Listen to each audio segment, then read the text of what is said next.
And now it's time for the Art of Investing with Mr. Art Espinosa. The Fed meets next month. Why should you care? I'll tell you why on this week's edition of the Art of Investing.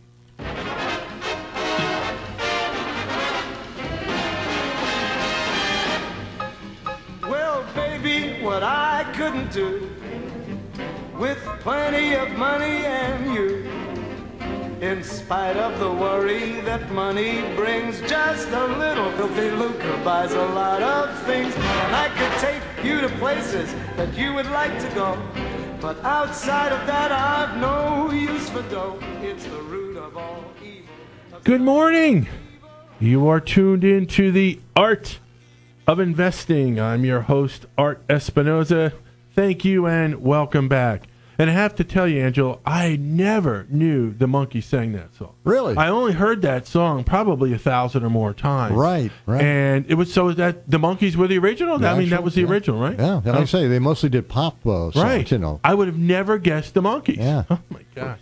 Hey, you learn something new every day, especially around here when you're the primary host, Angelo and Brenda, are very good with the music. Oh, thank you. Deal. So you guys do a really good job. And I've always said, you play the whole song. Yes. I love that. Yes, I do too. I really do.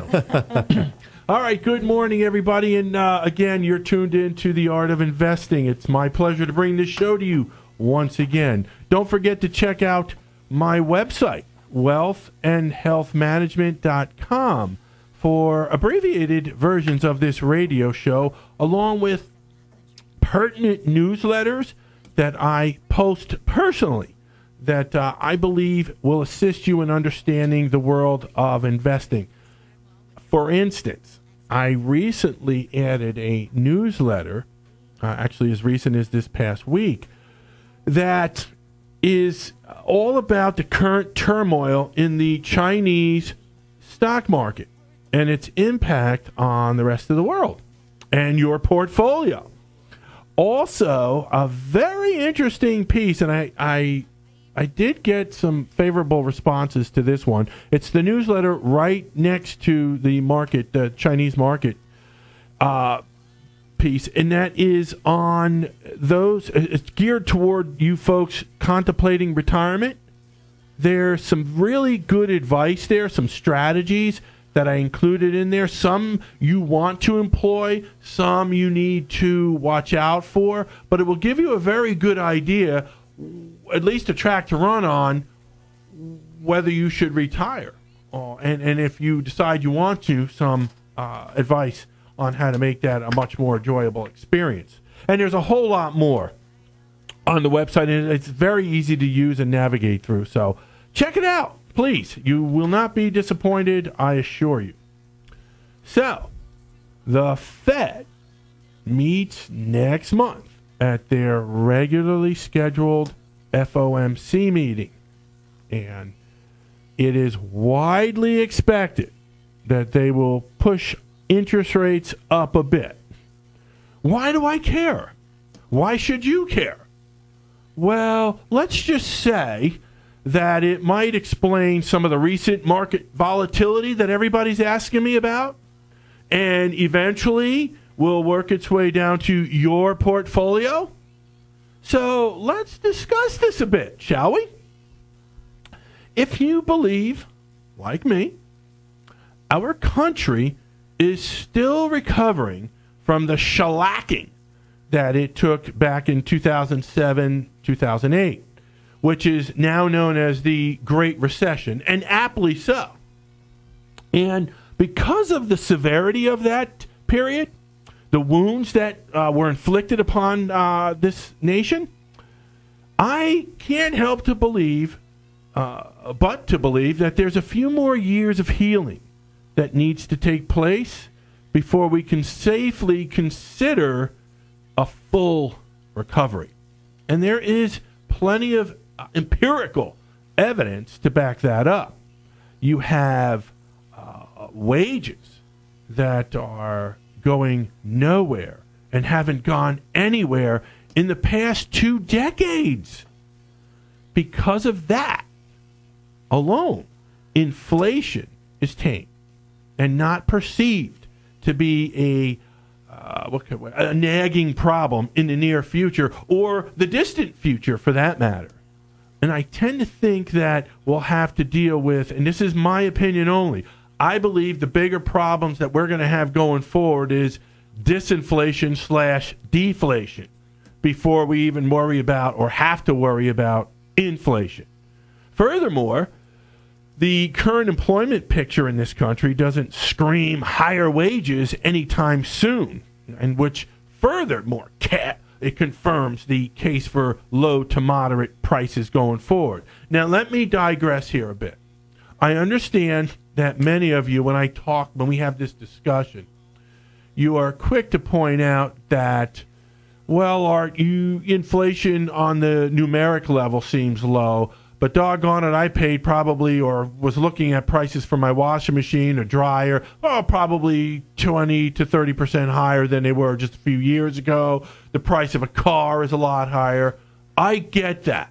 You're right. Inflation on that level is increasing. However, if there is no wage increase, meaning if there's no extra money in your pocket, you're not going to buy that washing machine or that dryer or that car for that kind of price. And what happens in a capitalistic society? The prices have to come down. And that is what I'm concerned about. And I believe will happen in the not too distant future. So yes, I know that prices are rising, but I also know that your wages aren't. And sooner or later, something has to give, and it's the prices. Trust me on that one. Also, I've always said this, the United States of global America, and I've always said this is my business term for this great country of ours, is largely dependent upon the consumer for just about 2/3 of its growth. In other words, one would consider us a consumer-driven economy. And if that's the case, the consumer doesn't have all that much discretionary income to throw around. And this is as of data yesterday. So it's not like we're dealing with information that's a month old. As of yesterday, the employment picture is not getting any better. And if we don't have it in our pockets, it's not going to be spent, or if most of it will be saved, whatever little we do have left over. It's against this backdrop, the Fed is more than likely going to adjust rates upward next month. And that meeting is September 16th, 17th. Go figure. I don't get it. However, I will take this.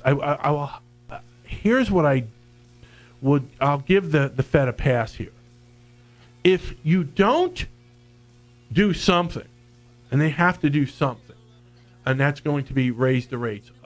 And if you don't raise them, and the markets, which I believe the economy will falter in the months and quarters ahead, you have to lower the rates.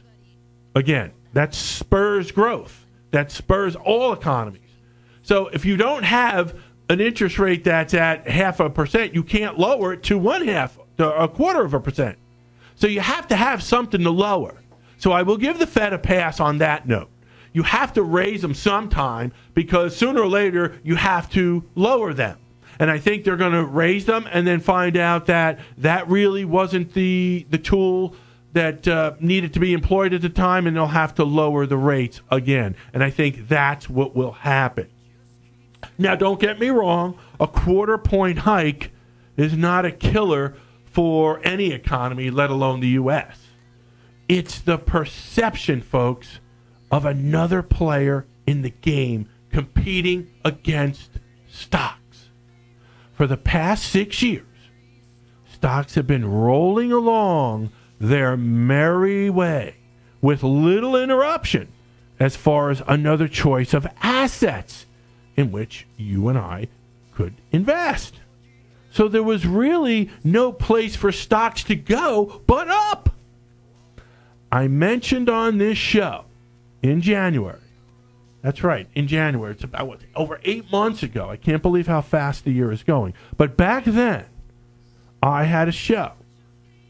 Pretty much, primarily, I should say, I wanted to let you all know that the low-hanging fruit from the stock market had been picked, and that 2015 will be a year of buyer beware. I hope you took that to heart.